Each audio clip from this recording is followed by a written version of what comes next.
வெள்ளையம்மா பிரியா, ரொம்ப வேலையாக்கியா? இல்லையே. என்ன விஷயம்? ஒண்ணுமில்ல. ஏன் முழுங்குற? என்ன சமாச்சாரம்? யாராவது வந்துட்டாங்கன்னா? என்ன அப்படி சமாச்சாரமா? அப்ப மொட்டை மாடியில போய் பேசுவோமா? இந்த இரு, அடுப்பு அணைச்சிட்டு வந்துடுறேன்.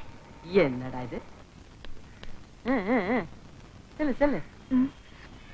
வந்து எனக்கு ரொம்ப பயமா இருக்கு. பயமா? அது உன் ஜாதகத்திலே கிடையாது. எதுக்கு பயப்படுற? அவர் இருக்காரு. யாரு? நம்ம தாத்தாவா? அவருதான். உங்க வீட்டுக்காரரா? அவருக்கா பயப்படுற? அதானே. அப்புறம் என்ன? அன்னைக்கு சொன்னீங்க. என்ன சொன்ன? குறுக்கு சாலை. ஆமா, குறுக்கு சாலு. அப்படி ஏதாவது ஒரு அது பயப்பட வேண்டியதுதான். அதை எப்படி தடுக்கிறதுன்னுதான். அப்படி வாடி எங்க அப்பா மகள. இப்ப பிரியா கண்ணு, சில ஆம்பளைங்க ஹோட்டல்ல போய் அடிக்கடி சாப்பிட்டு வந்துடுறாங்க. ஏன்? வீட்டுல இருக்கிறவங்க அவங்களுக்கு வாய்க்கு ருசியா ஆக்கி போடாத குறைதான். இப்ப நான் நேரடியா விஷயத்துக்கே வந்துடுறேன். நீ ஆக்கி போடுறதுக்கு ரெடியா இருக்கியா? ஆக்கி போடுறதான் வச்சு பேசுவோமே. இந்த வச்செல்லாம் பேசணும்னா இழுத்துக்கிட்டே இல்ல போகும். முடிவு தெரியணும்ல. முடிவுன்னு வச்சுக்க. அப்புறம் என்ன, முடிஞ்ச மாதிரிதான். இல்ல, இன்னொரு இடைஞ்சல் இருக்கு. என்ன இடைஞ்சல்? அன்னைக்கு. என்னைக்கு? அதான் முதல் நாள் ராத்திரி. முதல் நாள் ராத்திரி என் உத்தரவு இல்லாம என்ன தொடக்கூடாதுன்னு சொல்லிட்டாரு. எடுத்த உடனே அவர் அந்த வார்த்தையை சொன்னாரா? இல்ல, நான் தான் முதல்ல என்ன தொடக்கூடாதுன்னு. அப்புறம் அத சொல்லாம இதை மட்டும் சொன்னா எப்படி? அதனால எல்லாம் இப்ப ஒண்ணு இல்ல. நீ மட்டும் என்ன பண்ற? நேரா போய் அவர் காலை பிடிச்சுக்கிட்டு, அன்னைக்கு என்னமோ நான் தெரியாம ஏதோ உளறிட்டேன், இனிமே எனக்கு எல்லாமே நீங்க தான், என்ன மன்னிச்சிருங்க அப்படின்னு ஒரு ஐயா, நான் பாட்டு பேசிட்டே இருக்கேன், நீ பாட்டு போய்கிட்டே இருக்க. நான் போய் அவ்வளவு தூரம் இறங்கி வந்து அவருக்கு அப்படி ஒண்ணு எனக்கு அவசரம் இல்ல. அவசரம் இல்ல இல்ல. அப்புறம் என்ன, விடு, மெதுவா பாத்துக்கலாம். வெள்ளையம்மா, அது ஒண்ணு நடுவுல மாட்டிக்கிச்சு. இப்போ நீ ஒண்ணு அவரை தொட வேண்டாம், அவர்கிட்ட பேச வேண்டாம். அவரா வந்து உன்னை தொட்டு பேசி இடம் கொடுப்பேல்ல. காலை பிடிக்க மாட்டேன். ஆட வேண்டாம் அத்தா, நான் சொல்றபடி நடந்துக்குவேல்ல. அப்பா, அடேங்க அப்பா.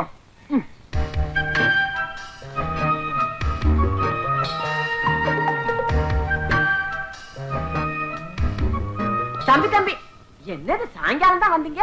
அதுக்குள்ளேயும் சூட்டு கோட்டெல்லாம் மாட்டிக்கிட்டு எங்க கிளம்பிட்டீங்க? ஆபீஸுக்கு. என்ன ராத்திரியிலயுமா? இல்லம்மா, இன்கம் டாக்ஸ் பிரச்சனை. ஆடிட்டர் வரேன்னு சொல்லிருக்காரு. ராத்திரி பகல கணக்கு பார்த்தாதான் டேட்டு கணக்கு ஒப்படைக்க முடியும். நல்லா இருக்கு தம்பி. இப்படி வீட்டுல இருக்க எல்லா ஆம்பளைங்களும் ராத்திரி பகல ஆபீஸ் கணக்கு வழக்குன்னு போய்கிட்டே இருந்தா வீட்டுல இருக்க பொம்பளைங்க கதி என்ன ஆகுறது? இப்ப யாருக்கு என்னாச்சு? உங்க பொண்டாட்டிக்கு தான். என்ன அவளுக்கு? இந்த கேள்வி அது பக்கத்துல வந்து கேட்டீங்கன்னா எவ்வளவு ஆறுதலா இருக்கும். ஐயோ, நான் பக்கத்துல நெருங்கினாலே அவளுக்கு பிடிக்காது. நான் இன்னைக்கு நெருங்கித்தான் பாருங்களேன், என்ன ஆகுதுன்னு பாத்துருவோம். வாங்க. சரி சரி, வாங்க. பாருங்க, புள்ள சுருண்டு படுத்திருக்கு. என்னது? கேட்டா வயிற்று வலின்னு சொல்லுது. உடனே டாக்டர் வர சொல்லி பாத்துற வேண்டியதானே? பாக்கணும்னு சொன்னனே. அதெல்லாம் ஒண்ணு வேண்டாம், எனக்கு இது எப்பாவது வரும், தன்னால சரியா போகும்னு சொல்லுது. அது எப்படி தன்னால? எனக்கு எல்லாம் தெரிஞ்சு போச்சு. என்ன? இந்த பாரு, அவங்க தாத்தா என் பேர்ல சுத்தி எழுதி வச்சிரல, அதுல வந்து கோளாறு. ஆட ஏன் தம்பி, நீங்க வேற. அவங்க அம்மா கிட்ட இல்லாத சொத்தா தாத்தா எழுதி வச்சா என்ன? நான் ஒரு வார்த்தை என் வீட்டுக்காரர்கிட்ட கேட்டேன்னா உடனே சொத்தை பூரா என் பேர்ல எழுதி வச்சிட மாட்டாரா அப்படின்னு சொல்லுது. இல்லையம்மா, அந்த நம்பிக்கை அவளுக்கு என் பேர்ல இருக்கா? பின்ன அப்புறம் என்ன சொல்லுது தெரியுமா? பாக்குறதுக்கு தான் என் வீட்டுக்காரரு கொஞ்சம் முரட மாதிரி இருக்காரு, மனசு அப்படியே வெயில்ல வச்ச வெள்ளை கட்டி மாதிரி உடனே இழகிடும்ல சொல்லுது. வெள்ளையம்மா, என்ன அவ கிரிமினல், பிளாட்பாரம் அப்படின்னு என்னமோ சொல்லிருக்காங்க. சின்ன சங்கர் அதெல்லாம் பெருசுப்படுத்தல. என் மனச புரிஞ்சுக்கிட்டா பாரு, அதான் பெருசு. எனக்கு அது போதும். பிரியா, ஏன் இப்படி படுத்திருக்க? உன் உடம்புக்கு என்ன? ரொம்ப சோர்ந்திருக்கு. நான் போய் டாக்டர் கூட்டிட்டு வந்தேன். ஏன் தம்பி நீங்க வேற டாக்டர் டாக்டர் 2 நாளா பச்சை தண்ணி பல்லுல படலைங்கிறேன். இப்படி வயித்த காலியா போட்டுட்டா புரட்டி புரட்டிக்கிட்டு வலிக்கிற மாதிரி தானே தோணும். அங்கேதான் கோளாறு. வயிறு ரொம்பனா எல்லாம் சரியா போகும். நான் அந்த ஜூஸ் புளிஞ்சு வச்சிருக்கேன், கொஞ்சம் குடு. நீங்க பிரியா, பிரியா எழுந்துருமா. அம்மாடி, இத வாங்கி கொஞ்சம் குடிச்சிருமா. வாங்கிக்க. வாங்குமா. இங்க கொடு, நான் கொடுக்குறேன். நீங்க கொடுங்க.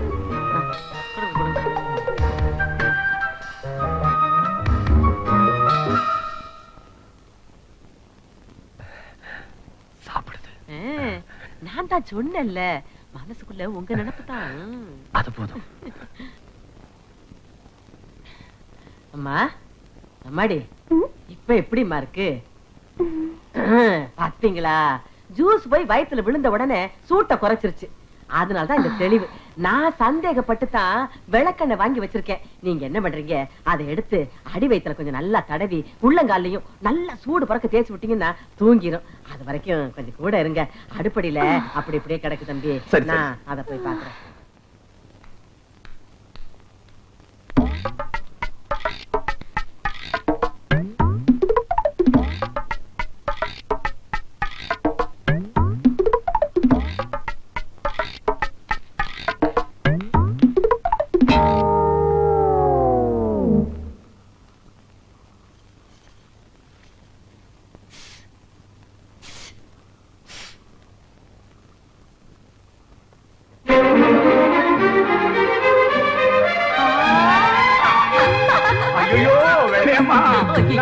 ரொம்ப கஷ்டம் நினைச்சேன், நீ சுலபமா செஞ்சு விட்ட.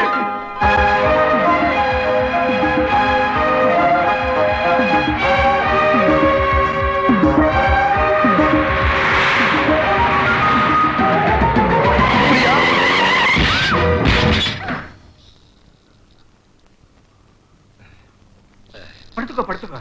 ஆமா, அடி ஒண்ணும் பெற ஒண்ணும் இல்லையா. ஏன் டாக்டர், இவங்களை நான் வீட்டுக்கு கூட்டிட்டு போலாமா? நோ, இப்ப ஃபர்ஸ்ட் எய்ட் மட்டும் தான் செஞ்சிருக்கோம்.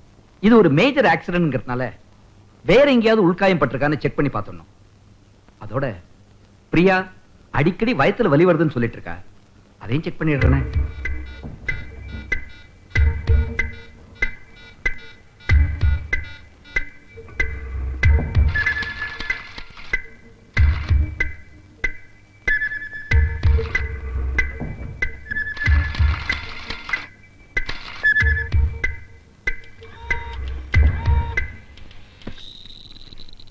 Good morning doctor. மார்னிங், வாங்க. உங்க 2 பேருக்கு எடுத்த டெஸ்டுக்கெல்லாம் ரிசல்ட் வந்தாச்சு. எப்படி டாக்டர்? உங்க மனைவி அடிக்கடி வயித்துல வலி வர்றதா சொல்லிட்டு இருந்தாங்கல்ல, அது விஷயமா எல்லா டெஸ்டும் பண்ணி பார்த்தாச்சு. அதுல அவங்களுக்கு நிவர்த்திக்க முடியாத ஒரு குறை இருக்கு. அவ உயிருக்கு நோ, அவங்க 100 வயசு வரைக்கும் இருப்பாங்க. அது போதும் டாக்டர், வேற எதை பத்தி நான் கவலைப்படல. நிச்சயமா? ஆமா டாக்டர், உயிருக்கு மேல என்ன இருக்கு? Very good. ரிசல்ட் என்னன்னா, உங்க மனைவியோட கர்ப்பப்பையில ஏற்பட்டிருக்கிற ஒரு மேஜர் கோளாறுனால குழந்தை பெறக்கூடிய வாய்ப்பே அவங்களுக்கு கிடையாது.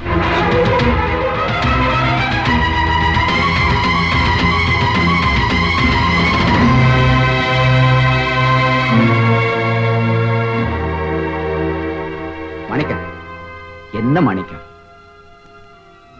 எதுக்கும் கலங்க மாட்டேன்னு சொன்னீங்க. உங்களை ரொம்ப தைரியசாலின்னு நினைச்சேன். அதாவது நான் தைரியமா இருக்கிறேன். என் மனைவி கிட்ட எப்படி சொல்ற? சந்தர்ப்பம் பார்த்து சொல்லிட வேண்டியதுதான். டாக்டர், இந்த ரிப்போர்ட் என் மனைவிக்கு தெரியவே கூடாது. எப்படி முடியும்? நீங்க நினைச்சா முடியும் டாக்டர். அதான் எப்படின்னு கேக்குறேன். டாக்டர், தாயாகிற தகுதி அவளுக்கு இல்லைங்கிறதான ரிப்போர்ட். ஆமா, அதை அப்படியே தலைகீழா மாத்தி தகப்பனாகிற தகுதி எனக்கு இல்லைன்னு நீங்க எழுதிட்டீங்கன்னா அதெல்லாம் முடியாது. I am sorry, it's not possible Manickam. Doctor, நான் சொல்றத கேளுங்க, அப்புறம் முடிவு உங்களுக்கு தானே. என்ன சொல்ல போறீங்க? டாக்டர், என் மனைவியை நான் அணுவணுவா புரிஞ்சு வச்சிருக்கேன். அதனாலதான் சொல்றேன். கொஞ்ச நாளாவே அவளுக்கு தோல்வியும் அவமானமும் தொடர்ந்து ஏற்பட்டுக்கிட்டு இருக்கு. தனக்கு பிறக்க போற குழந்தைய வச்சு எல்லாத்தையும் வெற்றியா மாத்திடலான்னு மனக்கோட்டை கட்டிக்கிட்டு இருக்கா. அவகிட்ட போய் நீ தாயாகிற தகுதி இல்லைங்கிற ரிப்போர்ட்டை கொடுத்தா அடுத்த கணமே அவ தற்கொலை பண்ணிக்கிறவா. டாக்டர், உங்க ஹாஸ்பிட்டல்ல இருந்து நாங்க வெளியே போகும்போது அவ பணத்தை நீங்க என் கையில கொடுக்க வேண்டி வரும். அது உங்களுக்கு சம்மதம்னா உங்க இஷ்டம். மாணிக்கம், நீங்க உணர்ச்சி வசப்பட்டு சொல்லிட்டீங்க. நானும் உங்க முடிவுக்கே வந்துட்டேன். Thank you doctor. ஆனா எதிர்காலம் சிக்கல் நிறைஞ்சதா இருக்கும். இதனால வரப்போற கேவலத்தை உங்களால தாங்கிக்க முடியாது மாணிக்கம். டாக்டர், என்ன பொறுத்த வரைக்கும் என் மனைவி பூர்ண ஆயுளோட இருக்கணும். அவ எனக்கு பிறகுதான் சாகணும்.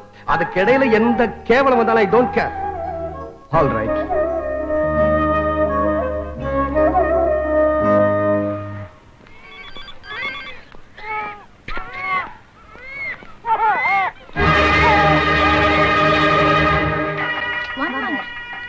வணக்கம். என்ன சரோ, நாங்கெல்லாம் மணிக்கணக்கா காத்துக்கிட்டு இருக்கோம். எப்ப குழந்தைய தொட்டில போட போற? இல்ல, பிரியா அவ புருஷனோட வரேன்னு சொல்லிருக்கா. இப்ப வந்துருவா.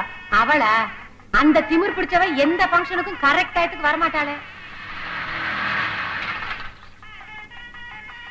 வந்தாச்சு. ஹலோ, வாங்க வாங்க வாங்க வாங்க.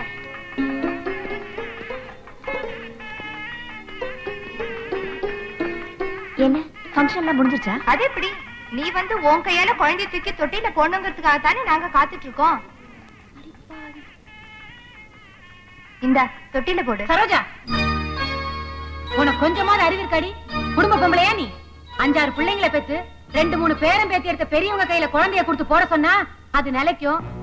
உள்ள பாக்கியமே இல்லாதவ கையில குழந்தைய கொடுத்து போட சொல்றியே, உன் புள்ள நிலைக்குமாடி? ஏய் போசிக்கா, யார பாத்துட்டு குழந்தை பாக்கியம் இல்லாதவன் சொல்ற? உன்னை தாண்டி சொன்ன கொத்தவரங்க.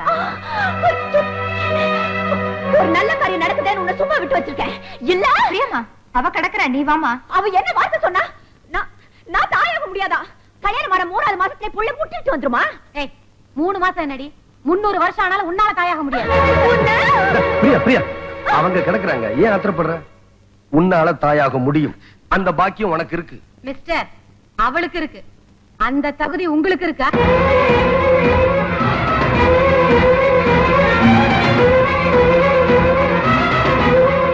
ஏய், அவரை ஏண்டி முறைக்கிற? உங்க 2 பேரையும் கம்ப்ளீட்டா செக் பண்ணாங்களே டாக்டர், அவங்க உன் தலையெழுத்தி எழுதி அதை இவர்கிட்ட புட்டும் வச்சுட்டாங்க.